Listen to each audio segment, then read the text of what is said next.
haunting melody stops mid-note in the quiet village of St. Mary Mead, where a pianist is found dead, her secrets locked in silence. Welcome to Miss Marple and the mystery of the silent pianist. Grab a cup of tea, take a seat, and unravel this chilling tale. If you're captivated by the suspense, hit that subscribe button. Your support means everything to us. Let's begin. Chapter 1. The last note in the serene village of St. Mary Mead, where roses bloomed along cobblestone paths and gossip flowed as freely as the morning mist. Miss Jane Marple sat in her cosy drawing room, knitting needles clicking rhythmically as she pondered the ordinary rhythms of village life. It was a crisp autumn evening in 1952, and the air carried the faint scent of wood smoke from nearby chimneys. Miss Marple, with her sharp eyes and even sharper mind, had just settled down with a pot of Earl Grey when a frantic knock at her door shattered the tranquility. It was young Lucy Hale, the vicar's daughter, her face pale and her breath short, as if she'd run straight from a nightmare. "Miss Marple, you must come quickly," Lucy gasped, clutching her shawl. "It's Miss Eleanor Price, the pianist. She's dead. Found at her piano in the manor. Not a mark on her, but the room was locked and the music stopped so suddenly. The police are there, but no one knows what happened." Miss Marple's needles paused, her serene expression giving way to a spark of curiosity. Eleanor Price, the reclusive virtuoso who had moved to the village only a year ago, was known for her haunting performances at the local hall, her fingers coaxing melodies that seemed to carry the weight of unspoken sorrows. Rumours swirled about her past, a jilted lover, a hidden fortune, a family curse, but Miss Marple knew better than to trust village whispers without evidence. Setting her knitting aside, Miss Marple donned her coat and followed Lucy through the moonlit lanes to Price Manor, a grand but faded estate on the village's edge. The manor's tall windows glowed with the flickering light of police lanterns, and a small crowd of villagers hovered outside, murmuring about ghosts and foul play. Inside, Inspector Craddock greeted Miss Marple with a weary nod. "Miss Marple, I'm glad you're here. This one's a puzzle." Eleanor Price was found slumped over her piano, dead, with the door locked from the inside and the only key in her pocket. No wounds, no signs of a struggle, just a half-played sonata and a glass of sherry spilled on the floor. Miss Marple stepped into the music room, her keen eyes taking in every detail. The grand piano dominated the space, its keys gleaming under the chandelier's soft light. Sheet music lay scattered, Beethoven's Moonlight Sonata open on the stand, the final notes unfinished. The spilled sherry glass caught her attention, its contents staining the Persian rug with a faint, acrid smell. Not quite like wine. A single window, high and latched, overlooked the garden, and the heavy oak door showed no signs of tampering. Miss Marple knelt by the piano, noting a faint smudge of powder on the keys, barely visible, and a delicate handkerchief embroidered with the initials E.P. tucked beneath a cushion. The suspects were few but intriguing. There was Dr. Thomas Hayworth, the village physician, who had dined with Eleanor earlier that evening and claimed to have left her in good spirits. Margaret Voss, Eleanor's housekeeper, had been in the kitchen, insisting she heard nothing but the piano's music until it stopped. Charles Brent, a young composer who idolized Eleanor, had been seen arguing with her days before about a rejected manuscript. And there was Clara Dunn, a distant cousin who stood to inherit Eleanor's estate, her recent visit to the manor shrouded in whispers of old grudges. Miss Marple straightened, her mind already weaving connections. "Inspector, this is no accident nor a curse." Someone ensured Miss Price's silence, and the answer lies in this room's details: the sherry, the powder, the sudden end to her music. Craddock sighed, used to her cryptic insights. "We'll test the sherry for poison, but it's a locked room, Miss Marple. How could anyone have done it?" As the police continued their work, Miss Marple stepped into the garden, her eyes scanning the shadows. The mystery of the silent pianist was just beginning, and she sensed a deeper truth hidden in Eleanor's past, waiting to be played like the notes of her final sonata. The village held its breath, and Miss Marple knew the next clues would come from those closest to the victim. Chapter 2. Echoes of the Past. The moon cast a silvery glow over the gardens of Price Manor as Miss Jane Marple lingered outside, her shawl drawn tightly against the autumn chill. The music room, now sealed by police tape, seemed to hum with unanswered questions, and the village of St. Mary Mead buzzed with speculation about Eleanor Price's sudden death. Miss Marple's mind was already at work, piecing together the significance of the spilled sherry, the powdery smudge on the piano keys, and the embroidered handkerchief. She knew the key to the locked room mystery lay not only in the physical clues, but in the lives of those who orbited the enigmatic pianist. With Inspector Craddock focused on forensic tests, Miss Marple resolved to probe the suspect's connections to Eleanor, sensing a hidden motive rooted in her shadowy past. Inside the manor's drawing room, the suspects had gathered, their faces etched with unease under the flickering light of a crystal chandelier. Dr. Thomas Hayworth, a stout man with greying hair and a perpetually furrowed brow, sat polishing his spectacles, his calm demeanour tinged with nervous energy. Margaret Voss, the housekeeper, stood near the fireplace, her apron twisted in her hands, her eyes darting as if expecting a ghost to appear. Charles Brent, the young composer, paced near a window, his dishevelled hair and clenched fists betraying his agitation. Clara Dunn, Eleanor's cousin, sat primly on a velvet sofa, her sharp features composed, but her fingers tapping an impatient rhythm. Miss Marple entered quietly, her presence almost unnoticed until she spoke, her voice gentle, yet piercing. "Dr. Hayworth," she began, settling into an armchair. "You dined with Miss Price last evening. Did she seem troubled, perhaps by a visitor or a letter?" Hayworth adjusted his spectacles, clearing his throat. She was her usual self, charming, if reserved. "We discussed music, nothing more. She mentioned a new piece she was practicing, but no distress, no hint of danger." His words were steady, but Miss Marple noted a slight tremor in his hands, as if he were holding back a detail. Turning to Margaret Voss, Miss Marple's eyes softened. "Mrs. Voss, as housekeeper, you knew Miss Price's routines intimately.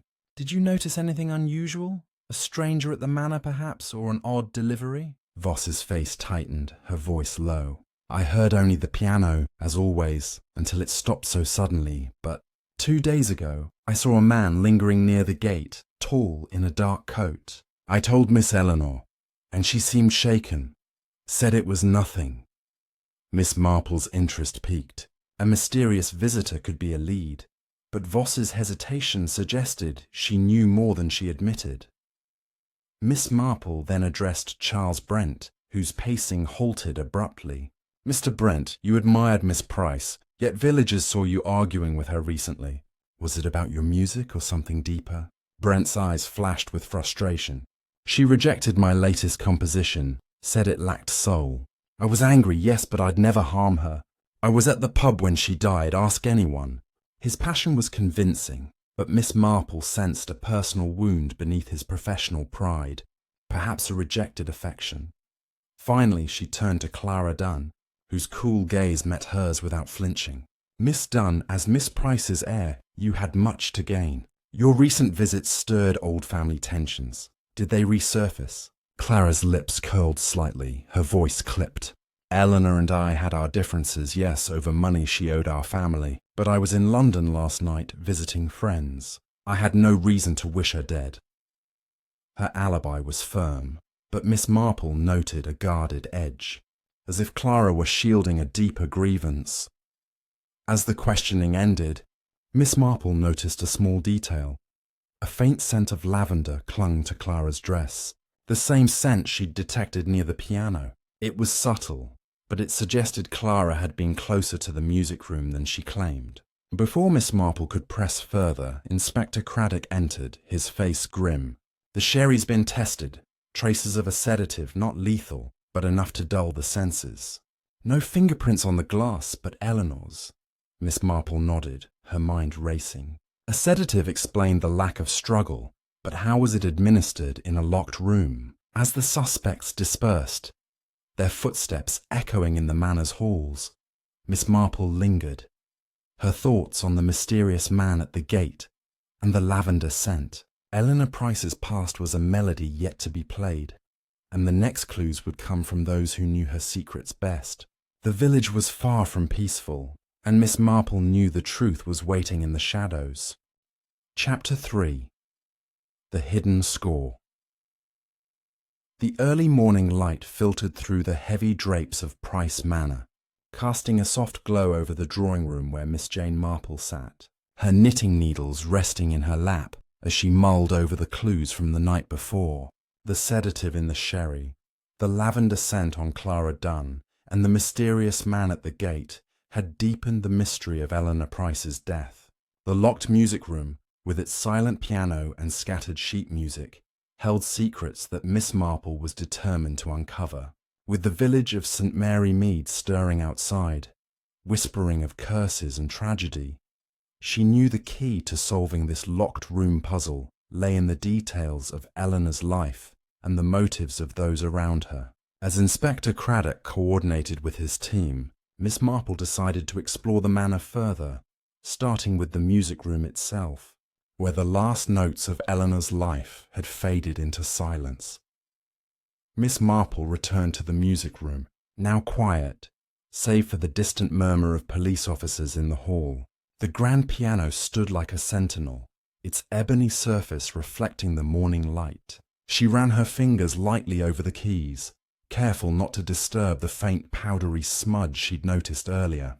It was talc, she suspected, perhaps from gloves used to avoid leaving fingerprints. She examined the sheet music for Moonlight Sonata, noting a faint pencil mark circling a particular measure, as if Eleanor had paused there repeatedly.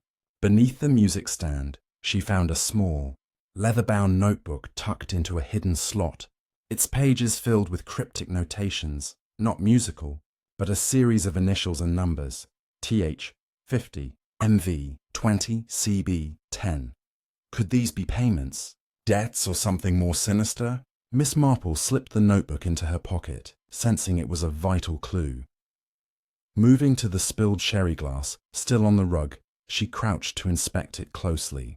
The acrid smell was stronger here, and she noticed a faint residue inside the glass, not fully dissolved, suggesting the sedative had been added hastily. The glass had been on a small side table alongside a decanter half filled with sherry.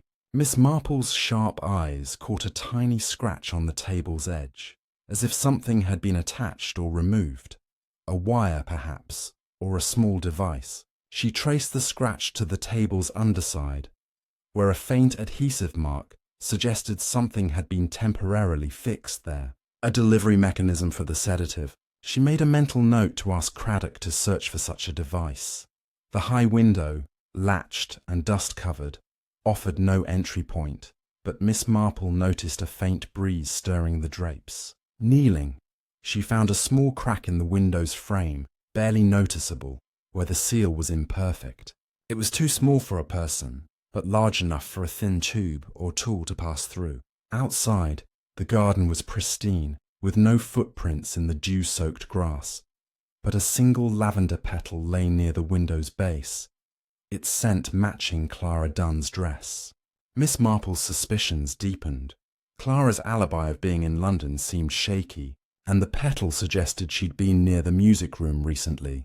Leaving the room, Miss Marple sought out the housekeeper, Margaret Voss, in the manor's kitchen, where the scent of baking bread mingled with the tension in the air. Voss was scrubbing a pot, her movements brisk and nervous. "Mrs. Voss," Miss Marple said gently, "you mentioned a man at the gate. Can you describe him further?" Voss hesitated, her hands stilling. Tall dark coat, a hat pulled low. "I only saw him from a distance, but he carried a small case like a doctor's bag. Miss Eleanor seemed frightened when I told her. Said to keep the gates locked." Miss Marple nodded, her mind linking the case to Dr. Hayworth's profession, though his dinner with Eleanor suggested familiarity, not fear. Next, she found Charles Brent in the garden. staring at the roses with a faraway look. "Mr. Brent," she asked, "your argument with Miss Price, was it truly just about music?" Brent's shoulders slumped, his voice low. "She was my mentor, but she could be harsh. She said my work was derivative, unworthy. I cared for her more than I should have. But I was at the pub, I swear." His admission of affection was new, and Miss Marple wondered if unrequited love had turned to resentment. As she returned to the manor, Inspector Craddock met her with news. "The powder on the keys is talc, likely from gloves, and we found a tiny spring under the side table, like part of a mechanism." Miss Marple's eyes brightened. "A mechanism, Inspector, perhaps to release the sedative into the sherry. We must find who had access to such a device."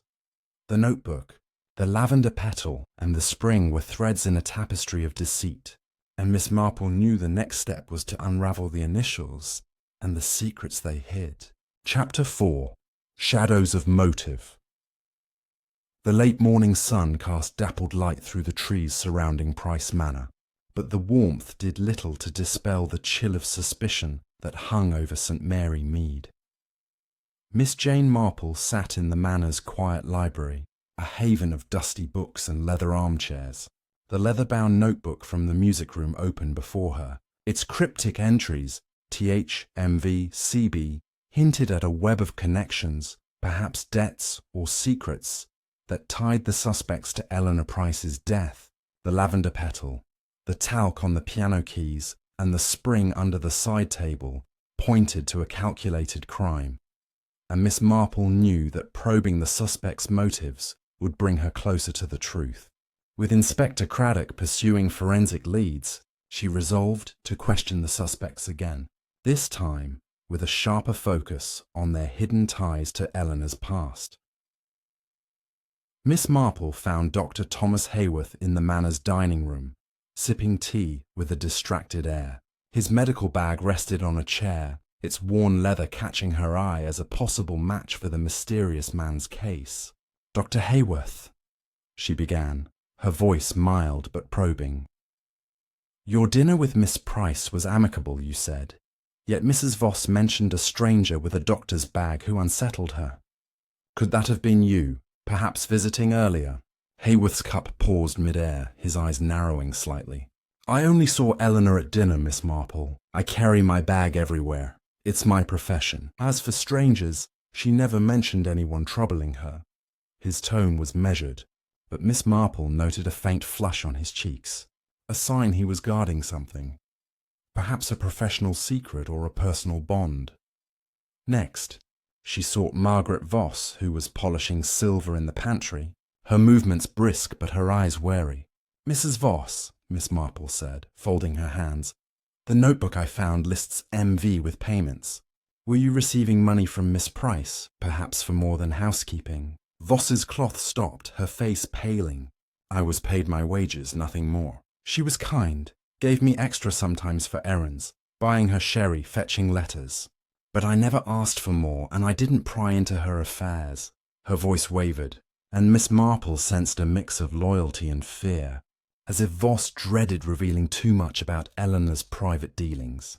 In the garden, Miss Marple found Charles Brent sitting on a bench, sketching musical notes on a scrap of paper, his face etched with grief.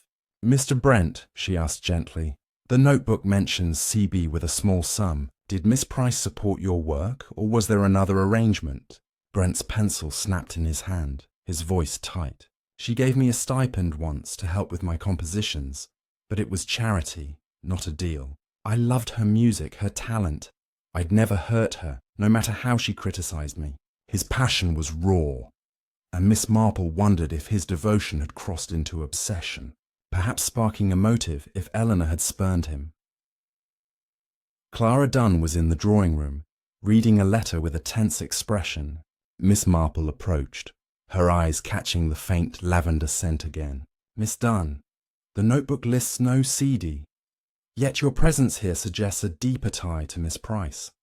Was there a family debt or secret she held over you?" Clara folded the letter, her smile cold. "Eleanor owed my family money from years ago, a loan my father gave her for her career. I came to settle it, but we parted civilly. I was in London, as I said. Her alibi held, but the lavender petal and her guarded tone made Miss Marple doubt her distance from the crime. As the interviews concluded, Inspector Craddock joined Miss Marple, his notebook in hand. The spring under the table matches a mechanism used in theatrical props. Could have released a powder or liquid into the sherry glass. No fingerprints, though, and the sedative's rare, hard to trace. Miss Marple nodded, her mind turning to the notebook's initials. Inspector, we must check the manor's records for these payments and look into Eleanor's past. Someone used her trust to betray her. As she stepped into the hall, Miss Marple noticed a small photograph on a side table. A younger Eleanor with a man resembling Hayworth, their smiles intimate. It was a fleeting clue, but it suggested a history that could unlock motives. The silent pianist's secrets were surfacing, and Miss Marple knew the next step was to trace the notebook's clues to their source. Chapter 5. The Unplayed Melody. The afternoon sun dipped low over St. Mary Mead, casting long shadows across the manicured lawns of Price Manor, as Miss Jane Marple stood in the manor's library. The photograph of a younger Eleanor Price and a man resembling Dr. Hayworth still vivid in her mind. The notebook's cryptic initials, the lavender petal linking Clara Dunn to the crime scene, and the theatrical spring under the side table suggested a carefully orchestrated murder. But the motive remained elusive. Miss Marple knew that Eleanor's past held the key, and she resolved to dig deeper into the manor's records and the suspect's hidden connections. With Inspector Craddock chasing leads on the sedative's origin, she turned her attention to the manor's study, hoping to find traces of Eleanor's life that might reveal why her music and her life had been silenced. The study was a small, cluttered room off the main hall, its walls lined with shelves of sheet music, old letters and faded concert programs. Miss Marple's eyes scanned the desk, where a locked diary caught her attention. Using a hairpin with practiced ease, she opened it, revealing Eleanor's elegant handwriting. The entries detailed her early career in London, her rise as a celebrated pianist, and a painful falling out with a mentor named T, possibly Thomas Hayworth. One entry, dated a month ago, read, "T came again, pleading for forgiveness. He knows my secret, but I cannot trust him. The melody must stay silent." Miss Marple's pulse quickened. This hinted at a personal betrayal, perhaps tied to the notebook's TH entry. Among the desk's papers, she found a concert program from 10 years prior, listing Eleanor alongside a composer named Charles Brent, likely a relative of the young composer. A note in the margin, in Eleanor's hand, read, "C deserves better, but I cannot help him." This suggested a connection to Charles Brent's stipend, perhaps a familial obligation or guilt. Miss Marple also uncovered a letter from Clara Dunn, dated a week before the murder, demanding repayment of a family loan and hinting at secrets better left buried. The lavender scent clung faintly to the letter, reinforcing Clara's presence in Eleanor's orbit. Leaving the study, Miss Marple sought out Dr. Hayworth, finding him in the garden, tending to a rosebush with unusual focus. "Dr. Hayworth," she said softly, "the diary mentions a mentor, T, and a secret you knew. Was it enough to drive you to silence her?" Hayworth's pruning shears paused, his face tightening. "Eleanor was my student years ago before I became a doctor. We were close, but I left her when my career faltered. I regretted it, but I'd never harm her. That dinner was just to reconnect." His sincerity rang true, but Miss Marple sensed a lingering shame, perhaps over a secret Eleanor held over him. Next, she approached Margaret Voss, who was sweeping the manor's porch, her eyes avoiding Miss Marple's. "Mrs. Voss, the notebook lists MV with payments. Were these errands tied to Eleanor's past, perhaps delivering sensitive letters?" Voss's broom stopped, her voice barely audible. "She paid me to send letters, yes, to London, to someone named C. I didn't read them, I swear." Her fear suggested she knew the letter's importance, and Miss Marple wondered if they linked to Clara or Charles. In the village hall, Miss Marple found Charles Brent practicing on an old piano, his notes faltering. "Mr. Brent, a program links you to Eleanor's past, perhaps through family. Was your stipend a debt she owed your kin?" Brent's fingers froze, his voice bitter. "My uncle was her composer, gave her his best work. She promised to help me in his memory, but her rejection hurt worse than her money helped." His resentment was palpable, but Miss Marple doubted he had the cunning for murder. As evening approached, Inspector Craddock reported a breakthrough. The sedative's a rare compound used in medical practice. Only someone with access, like a doctor, could obtain it. Miss Marple nodded, her thoughts on Hayworth's bag and the diary's secrets. The unplayed melody of Eleanor's life was emerging, and the next clues would come from tracing those letters and the truth behind the initials. Chapter 6. The Letters Whisper As. Twilight settled over St. Mary Mead, painting the sky in hues of violet and gold. Miss Jane Marple sat in the quiet of Price Manor's drawing room, the faint scent of lavender lingering in her memory as she pondered the clues uncovered thus far. The diary's mention of a mentor named T, the concert program linking Charles Brent to Eleanor's past, and the letter from Clara Dunn demanding repayment all pointed to a web of personal and financial entanglements. The sedative in the sherry, delivered by a theatrical mechanism, suggested a killer with both access and ingenuity, and Miss Marple suspected the mysterious letters Margaret Voss had sent held the key to unlocking Eleanor's final secrets. With Inspector Craddock tracing the sedative's source, Miss Marple decided to pursue the trail of those letters, hoping they would reveal the motive behind the silent pianist's death.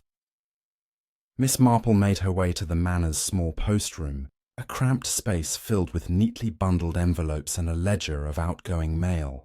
She sifted through the records, her keen eyes catching a pattern.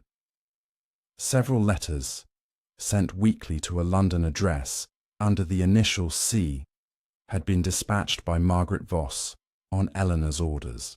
The most recent, sent 2 days before the murder, was marked urgent in Eleanor's precise handwriting. Miss Marple noted the address, a modest flat in Bloomsbury, not far from the concert halls where Eleanor had once performed. Could C be Clara Dunn, Charles Brent, or someone else entirely? She pocketed a copy of the address, determined to follow the lead. Returning to the drawing room, Miss Marple found Clara Dunn alone, folding her letter with a tense precision. "Miss Dunn," Miss Marple said, her tone gentle but firm, "your letter to Eleanor spoke of buried secrets. Were you receiving correspondence from her in London, perhaps tied to the family loan?" Clara's fingers froze, her eyes narrowing. "I wrote to her about the money, yes, but I received no replies. My family's claim was legitimate. She owed us for years. I was in London, as I told you, not here scheming." Her voice was sharp, but Miss Marple caught a flicker of unease, as if Clara feared the letter's contents. Seeking out Margaret Voss next, Miss Marple found her in the kitchen, preparing tea with trembling hands. "Mrs. Voss, the letters you sent to C in London, what did you know of them?" Voss's cup rattled in its saucer. "I only posted them, Miss Marple. They were sealed, but once I saw a name on the envelope. Clara, I think. Miss Eleanor was anxious about them, said they were private." Her admission confirmed Clara's connection, but Miss Marple sensed Voss was holding back, perhaps out of loyalty or fear. Miss Marple then approached Dr. Thomas Hayworth, who was in the library, flipping through a medical journal with forced calm. "Dr. Hayworth, Eleanor's diary speaks of a mentor, T, and a secret you shared. Were you corresponding with her, perhaps about your past?" Hayworth's journal slipped, his voice low. "We were close once, yes. She knew I'd abandoned my music career for medicine, a choice I regretted. She wrote to me recently asking for advice, but I burned the letter. It was personal, not criminal." His confession was heavy, but Miss Marple wondered if the burned letter hid a darker truth. Finally, She found Charles Brent in the village hall, staring at a poster of Eleanor's last performance. "Mr. Brent, did Eleanor write to you about your uncle's compositions, perhaps promising support?" Brent's eyes glistened. "She sent me one letter months ago, saying she'd honor his memory. Nothing since. I wasn't in London. I was here, drowning my sorrows." His sincerity rang true, but Miss Marple noted his mention of a single letter, not a series. As night fell, Inspector Craddock joined her, his face grim. "The Bloomsbury address belongs to a postbox, rented under a false name. The sedative's source is a medical supplier, accessible to someone like Haworth." Miss Marple nodded, her thoughts on the letters. "We must find what C received, Inspector. Those letters hold Eleanor's last words." The whispers of the past were growing louder, and Miss Marple knew the next step was to trace the London connection and confront the secrets they revealed. Chapter 7. The London Connection. The evening stars began to twinkle above St. Mary Mead. Miss Jane Marple stood in the quiet post-room of Price Manor, the Bloomsbury address scribbled on a slip of paper in her hand. The revelation that Eleanor Price had been sending urgent letters to a mysterious C in London, coupled with the sedative's medical origins and the cryptic diary entries, suggested a conspiracy rooted in Eleanor's past. The manor's walls seemed to whisper secrets, and Miss Marple knew that tracing the letter's recipient would unravel the motive behind the pianist's silent end. With Inspector Craddock arranging to investigate the London postbox, Miss Marple decided to probe deeper into the suspects' alibis and their ties to the city, sensing that the truth lay just beyond the village's borders. Miss Marple began her inquiries in the manor's drawing room, where Clara Dunn sat by a window, her posture rigid as she stared into the darkening garden. "Miss Dunn," Miss Marple said, her voice soft but probing, "the letters sent to London bore your name on one envelope. Were you corresponding with Eleanor about more than a family loan?" Clara's fingers tightened on her shawl, her voice icy. "I told you, I sent one letter about the debt. If she wrote to me, I never received it. I was in London with friends, not collecting secret messages." Her denial was firm, but Miss Marple noted a slight tremor in her hand, suggesting Clara was concealing a connection to the mysterious C. Next, Miss Marple found Dr. Thomas Haworth in the library, packing his medical bag with a distracted air. "Dr. Haworth, you admitted to burning a letter from Eleanor. Did she write to you in London, perhaps about a shared past that threatened your reputation?" Haworth's face flushed, his voice low. "I received one letter, yes, sent to my old London practice. She asked about a patient we both knew years ago, someone troubled. I burned it to protect her memory, not to hide a crime." His admission deepened the mystery, and Miss Marple wondered if this patient was linked to the sedative's source. In the kitchen, Margaret Voss was scrubbing dishes, her eyes avoiding Miss Marple's. "Mrs. Voss, you posted Eleanor's letters to London. Did you ever see who collected them, or hear her mention a specific name?" Voss's hand stilled, her voice barely a whisper. "Once, she mentioned a Clive, said he was someone from her old life. I never saw him, but she was nervous when she spoke of him." The name Clive sent a spark through Miss Marple's mind. Could C be this Clive, perhaps a figure from Eleanor's musical past? Miss Marple sought out Charles Brent, who was in the village hall, tuning the piano with a melancholy air. "Mr. Brent, you mentioned a single letter from Eleanor. Could she have written to someone named Clive, perhaps tied to your uncle's compositions?" Brent's fingers faltered on the keys, his voice tight. "My uncle knew a Clive, a promoter who cheated him out of royalties. Eleanor hated him, said he ruined her early career. If she wrote to him, it wasn't me." His words hinted at a grudge, and Miss Marple wondered if this Clive was the key to the letter's purpose.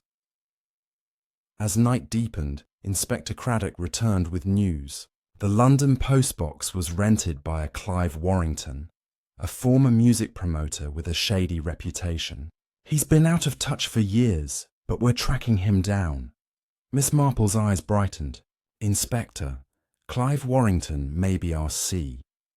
We must learn what Eleanor wrote to him and why. She recalled the diary's mention of a secret and the notebook's payments, suspecting Clive was tied to a scandal Eleanor feared would resurface. Before retiring to her thoughts, Miss Marple noticed a small detail in the Manor's hall.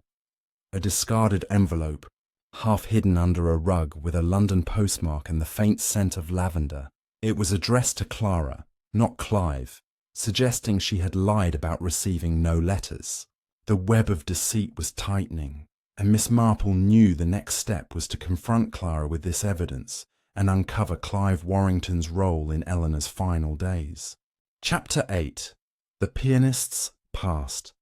Unveiled, as the moon rose high over St. Mary Mead, bathing the village in a silvery glow, Miss Jane Marple stood in the shadowed hall of Price Manor, the discarded envelope with its London postmark and faint lavender scent clutched in her hand.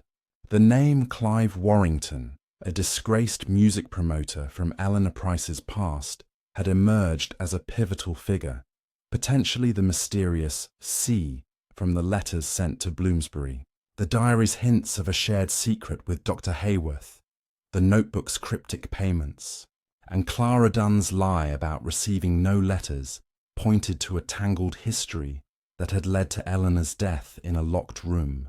The sedative, the theatrical spring, and the lavender petal were pieces of a puzzle, and Miss Marple sensed that confronting the suspects with the envelope and Clive's identity would force the truth into the open. With Inspector Craddock pursuing Warrington's whereabouts, Miss Marple resolved to delve deeper into the Manor's secrets, starting with a thorough search of Eleanor's personal effects and a renewed interrogation of the suspects. Miss Marple returned to the study, where the air was thick with the scent of old paper and the faint echo of Eleanor's presence.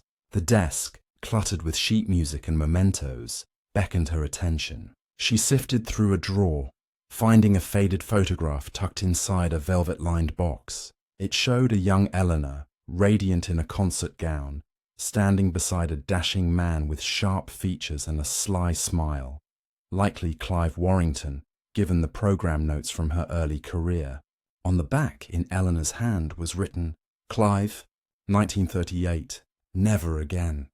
The bitterness in the words suggested a betrayal, perhaps professional or personal, that had haunted her for years. Nearby, she found a small key, ornate and worn, hidden under a stack of letters. It didn't match the diary or desk, hinting at another lock, perhaps a safe or a hidden compartment. Her search continued to a locked music box on a shelf, its intricate carvings depicting a pianist at a grand piano. The key fit perfectly, and with a soft click, the box opened, revealing a bundle of letters tied with a black ribbon. They were from Clive Warrington, dated over a decade ago, each one more desperate than the last. One read, "Eleanor, you can't ruin me. Return the contract, or I'll tell the world what you did." Another, more recent, was dated a month before her death. "You owe me, and I'll collect, one way or another." The letters confirmed Clive as a figure of menace in Eleanor's life, possibly tied to the notebook's payments or a scandal she feared would resurface. Miss Marple tucked the letters into her bag, their contents a ticking bomb in the investigation. Leaving the study, Miss Marple gathered the suspects in the drawing room, where the fire's glow cast flickering shadows on their tense faces. She held up the envelope, its lavender scent unmistakable. "Miss Dunn," she began, her voice steady but piercing. "This envelope, addressed to you, was found here, not in London. You claim to have received no letters from Eleanor, yet this suggests otherwise. Did she write to you about Clive Warrington?" Clara's face paled, her hands twisting her shawl. I got one letter, yes, but it was about the loan. She mentioned no Clive. I didn't lie, I just forgot." Her voice cracked, and Miss Marple noted the fear in her eyes, as if the mention of Clive had struck a nerve. Turning to Dr. Haworth, who stood by the fireplace, Miss Marple pressed further. "Dr. Haworth, Eleanor's diary spoke of a secret you shared, and her letters to Clive mention a past mistake.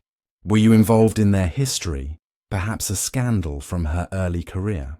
Hayworth's spectacles glinted as he adjusted them, his voice strained. I knew Clive in London. He promoted Eleanor's concerts but cheated her out of earnings. She confided in me about a forged contract he used to trap her. I urged her to expose him, but she feared ruin. That's all I know. His admission was heavy, and Miss Marple sensed he was withholding a piece of the puzzle, perhaps to protect his own reputation. Margaret Voss, hovering near the door, flinched as Miss Marple addressed her.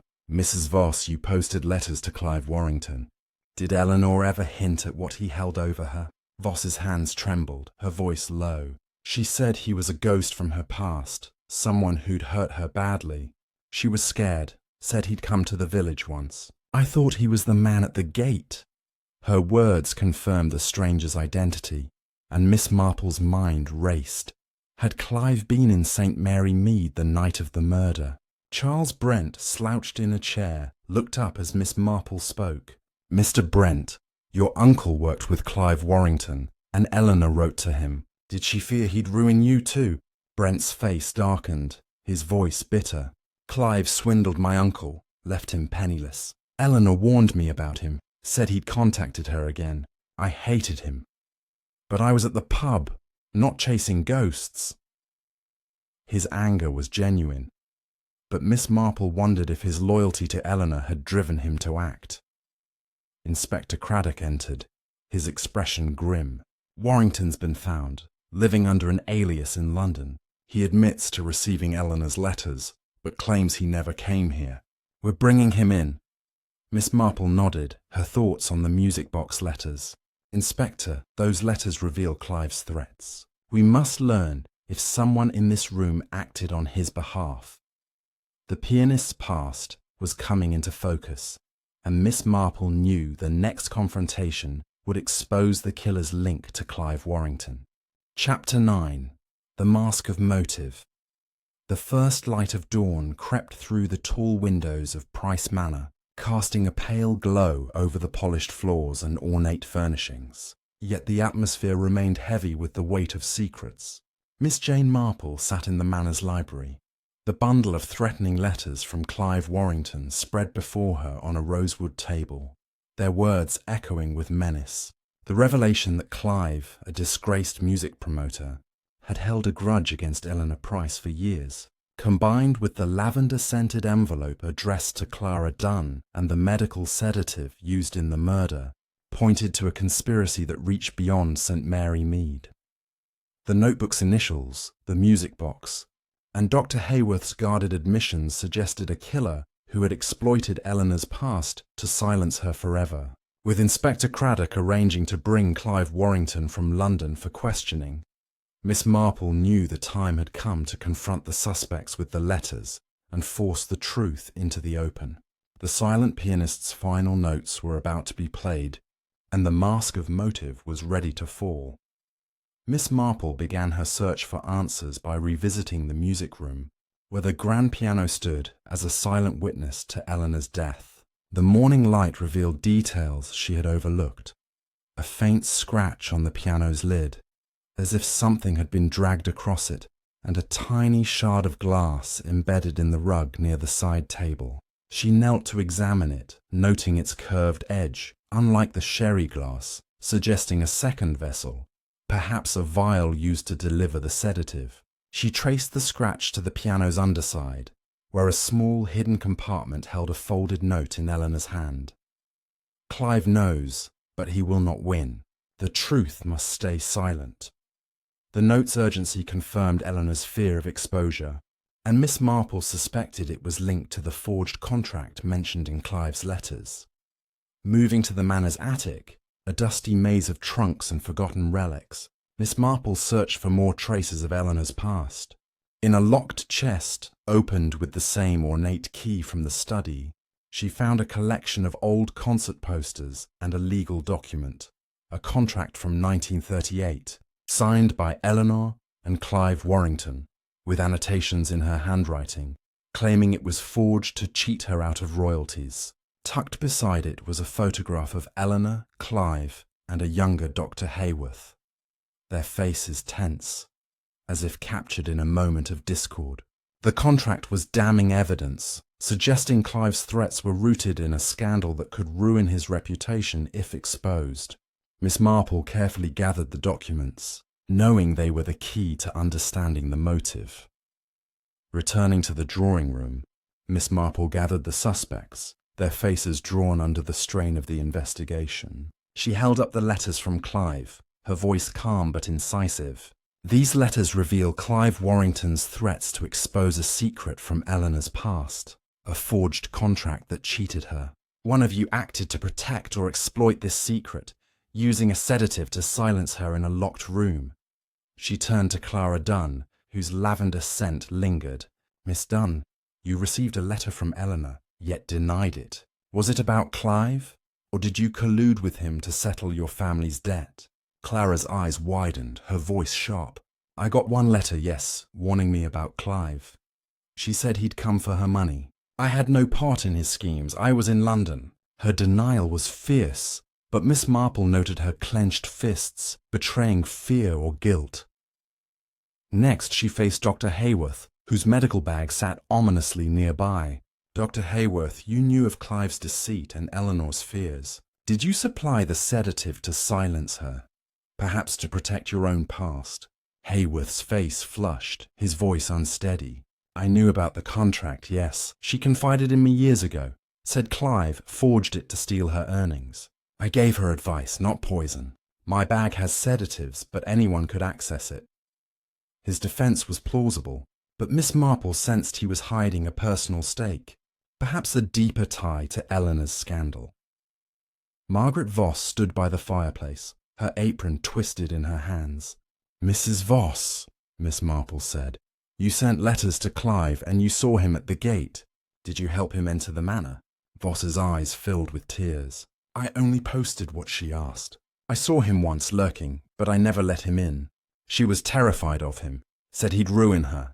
Her fear seemed genuine, but Miss Marple wondered if Voss's loyalty had been swayed by Clive's influence.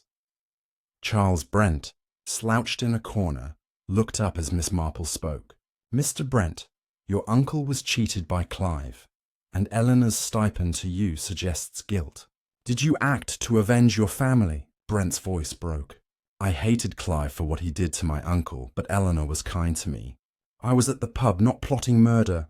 His grief rang true, but Miss Marple noted his knowledge of Clive, suggesting a possible motive.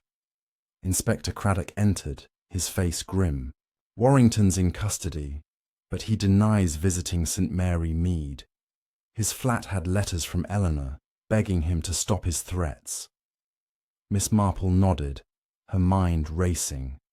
Inspector, the glass shard and note suggest a second vessel for the sedative, delivered by the piano's mechanism. Someone here worked with Clive's knowledge, if not his hand. The pianist's past was laid bare, but the killer's identity remained just out of reach, and Miss Marple knew the final confrontation would unmask the truth. Chapter 10. The final chords. The dawn light softened the sharp edges of Price Manor's Gothic silhouette. Miss Jane Marple stood in the grand drawing room of the estate, her hands clasped calmly, though her mind buzzed with the clarity of a solved puzzle.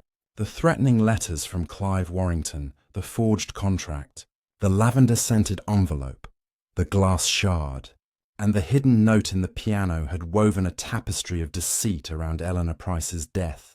The sedative delivered through a concealed mechanism, the cryptic notebook entries, and the suspect's tangled connections to Eleanor's past pointed to a murder driven by a long-buried scandal. With Clive Warrington now in custody in London, Miss Marple knew the time had come to gather the suspects and reveal the killer, exposing the truth behind the silent pianist's final note. The village of St. Mary Mead held its breath, and the manor's walls seemed to lean in, ready for the mystery's resolution. Miss Marple had arranged for the suspects to gather in the music room, where the grand piano stood as a silent witness to the crime. The room was bathed in the pale glow of morning, the scattered sheet music and spilled sherry glass now removed by the police. But their memory lingered in her mind. Inspector Craddock stood by the door, his notebook ready, flanked by 2 constables to ensure order. Dr. Thomas Hayworth sat stiffly, his medical bag at his feet, his face etched with unease. Margaret Voss hovered near the fireplace, her apron clutched tightly, her eyes darting nervously. Charles Brent leaned against the piano, his youthful features heavy with grief, while Clara Dunn sat primly on a velvet chair, her lavender-scented dress a subtle accusation. Miss Marple stepped forward, her voice gentle but commanding, as if addressing old friends at a tea party. "My dear friends," she began, her eyes sweeping the room. The death of Eleanor Price was no accident, nor the work of a ghost. It was a calculated murder, designed to silence a woman whose past held secrets too dangerous to reveal. The locked room, the sedative, the sudden end to her music, all were part of a plan to protect a scandal from her early career. Let us unravel the truth together. The suspects shifted, their faces a mix of dread and anticipation, as Miss Marple laid out the evidence with meticulous care. She held up the letters from Clive Warrington. These letters reveal a forged contract from 1938, when Clive cheated Eleanor out of her concert earnings. She threatened to expose him, and he, in turn, demanded her silence, threatening to reveal a secret she feared. But Clive was in London, not St. Mary Mead, the night she died. Someone here acted on his behalf, or used his threats to mask their own motive. She paused, letting the weight of her words settle, noting Clara's tightened grip on her shawl and Hayworth's averted gaze. Turning to the piano, Miss Marple gestured to its hidden compartment. The sedative, a rare medical compound, was delivered through a mechanism in the piano, a spring-loaded vial, triggered by a wire under the side table, releasing the drug into Eleanor's sherry. The glass shard and scratch on the piano's lid confirm this device, a theatrical trick requiring skill and access. The talc on the keys suggests gloves to avoid fingerprints, and the lavender petal places someone near the scene. She glanced at Clara, whose face paled, but Miss Marple continued, her voice steady. The notebook listed payments to TH, MV, and CB, but not to Clara Dunn. Yet Miss Dunn, your lavender scent and the envelope addressed to you suggest you were closer to Eleanor than you claimed. Clara's voice rose, sharp and defensive. "I told you! I received one letter about the loan! I wasn't here. I was in London." Miss Marple nodded, her eyes kind but unyielding. "Yet the petal and envelope place you near the music room, and your family's grudge over the loan gave you motive. Did you act to secure your inheritance?" She turned to Dr. Hayworth, whose hands trembled slightly. "Dr. Hayworth, your past with Eleanor as her mentor and your access to sedatives make you a suspect.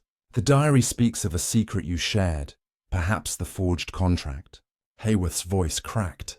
"I loved her once, but I left her to Clive's schemes. She wrote to me, asking for help, but I never betrayed her. My bag was open. Anyone could have taken the sedative." His plea was heartfelt, but Miss Marple sensed a half-truth, a lingering guilt.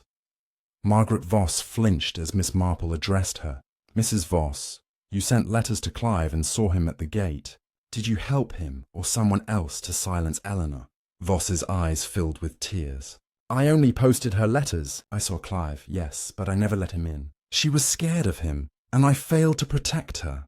Her sorrow seemed genuine, but Miss Marple noted her fear, as if she dreaded implicating another. Finally, Miss Marple faced Charles Brent.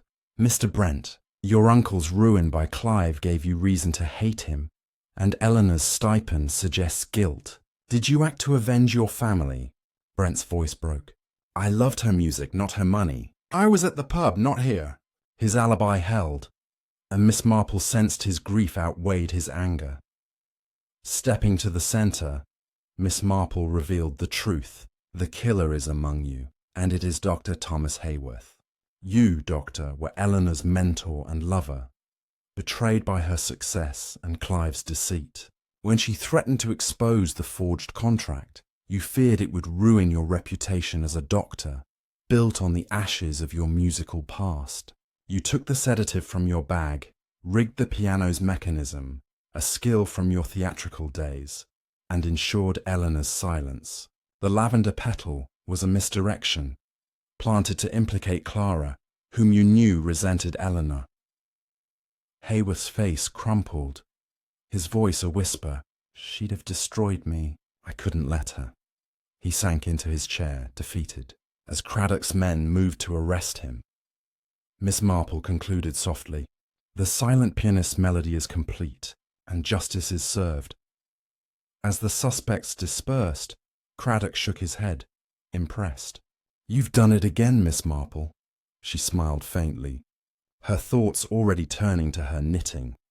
If you've enjoyed this mystery, please like and subscribe to our channel. Your support means the world to us.